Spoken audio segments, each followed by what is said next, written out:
José, chers abonnés, imaginez-vous donc qu'à s'informer, on finit par apprendre des choses importantes. Hier, José, tu me demandais de faire des prédictions. Qu'est-ce qui va se passer? Ben, je ne le sais pas. Et je ne veux pas être accusé par mes détracteurs, y inclus le Collège de médecins, à ourdir des réactions, des mouvances. C'est parce que je vous parlais d'un thème en particulier, là. Tu sais, qu'est-ce qui va se passer? Puis ça venait d'un abonné dans l'émission, parce qu'au niveau de l'anxiété, ça, Doc, on le voit, là. Puis au niveau des jeunes, on le voit, puis on a des faits qu'on a entendus dans l'émission. Mais la question, c'était au niveau de l'agressivité. C'est là que vous avez dit non. Bon.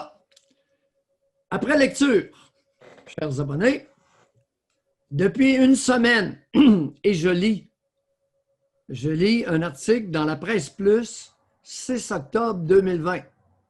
C'était hier après-midi. On y lit, je cite fidèlement, depuis une semaine, tous les décès reliés au virus chinois sont survenus chez les 60 ans et plus. Je répète, tous les décès depuis une semaine dus à la COVID, au virus chinois, sont survenus chez des 60 ans et plus. Avez-vous bien compris? Sans nous mentionner, cependant, la moyenne d'âge. C'est trop demandé. Répartition selon le sexe, trop demandé. Mais c'est correct. C'est correct. Le 2/3 des défunts sont survenus dans les résidences de personnes âgées et de CHSLD. L'autre tiers était où? Mystère boule de gomme. Ils ont 60 ans et plus. Moyenne d'âge, on ne le sait pas.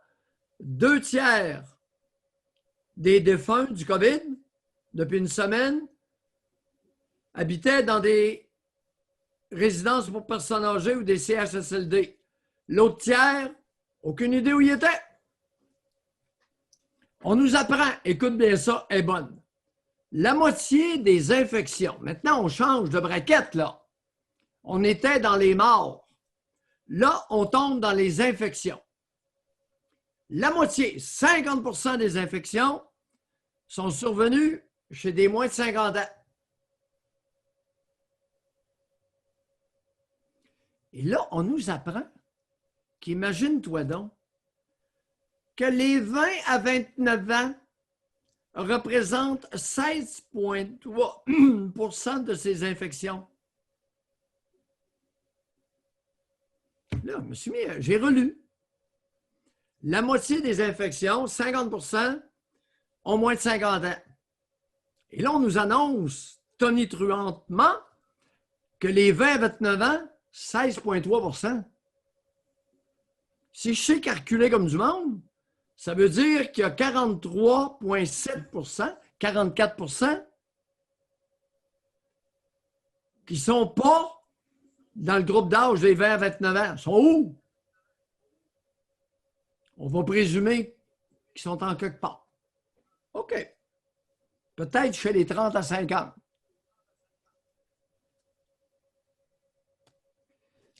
On apprend ce matin, et ça, c'est moins drôle. José, ça va te rappeler des choses. Le docteur François Marquis, chef des soins intensifs de l'hôpital Maisonneuve-Rosemont à Montréal. C'est dans l'est de l'île. Ben, dans l'est. Centre-est.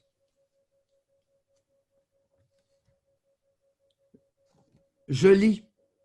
Même si le nombre d'hospitalisations est moins élevé qu'au printemps, en lien avec le virus chinois, le système est déjà au maximum de sa capacité, selon le médecin.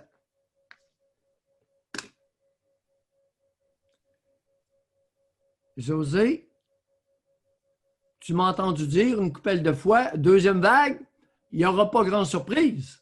On n'est pas prêt, ça va être le même maudit problème qu'au printemps. Manchette que j'ai vu passer hier à la télé. Juste dans la capitale nationale, il manque 800 infirmières.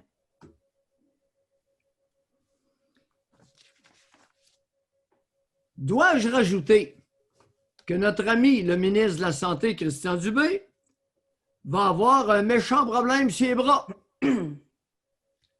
Christian, durant l'été, tu courais après jeunes avec ton ami Robert dans les écoles.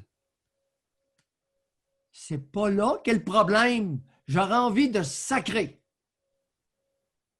Le même maudit problème, exactement la même chose qu'au printemps.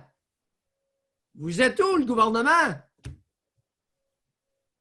Il faut sévir, disait la grande Geneviève Guilbeault. Il faut sévir, police, boboum, boboum. J'ai dit, José, soyons prudents. Pendant ce temps-là, on s'éloigne du vrai problème. Les morts dans les foyers de vieux et les CHSLD. C'est là que ça va crever encore une fois et chez nos obèses.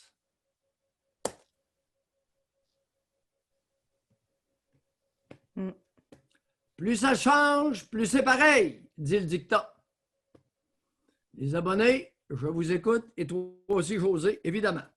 Non, mais c'est décourageant. C'est vraiment décourageant de voir. Puis c'est qui? C'est Ricardo que j'ai vu passer qui a écrit ça. Il était où? Pendant 6 mois, ils ont fait quoi? Tu sais, puis même là, même vous, rien! Vous disiez, là, tu sais, c'est un problème de gestion, là.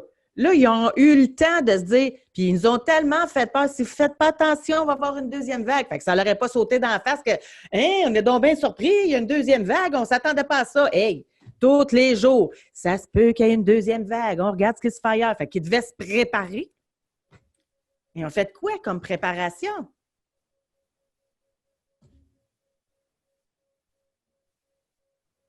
Non, c'est vraiment, là, le problème actuel, c'est ça. C'est pas la COVID qui fait peur, c'est le manque de gestion dans les hôpitaux. Même maudite affaire que... Bon, maintenant, un petit mot pour les Gaspésiens. Alors là, la Gaspésie, ce matin, capote. Vous allez arrêter de capoter. Et je vais vous expliquer quelque chose. Ça s'appelle l'immunisation collective. Ça veut dire que votre système, le système d'un être humain, a fabriqué des anticorps antivirus chinois. Malheureusement, vous êtes loin des yeux et du cœur. Et sur le plan géographique, c'est une blague que je fais là. Je vous adore, je suis allé en Gaspésie. Bon, puis je vous aime. C'est une boutade. Mais c'est vrai que vous êtes loin sur le plan géographique. Il y avait eu des barrages au printemps, donc vous n'avez pas été exposé au virus chinois. Vous étiez près de 0 au niveau de l'immunisation collective par rapport à Montréal, dont on nous tait le pourcentage. Écoute, on nous le tait, oui et non, semble-t-il, 5 % de la ville, de l'île de Montréal serait immunisée, mais allez pas me citer là-dessus, là, c'est pas évident. Alors, Gaspésien, immunisation collective, vous étiez à 0. Il va falloir vous habituer. Là, vous en avez toute une série de cas infectés. Pas de panique. Pourquoi pas de panique? Qu'est-ce que je vous ai dit tout à l'heure? Depuis une semaine, tous les décès attribuables au virus chinois sont survenus chez des 60 ans et plus. Les 2/3 dans des personnes de résidence âgée et des CHSLD. Qu'est-ce que vous devez faire en Gaspésie? Je vous écoute.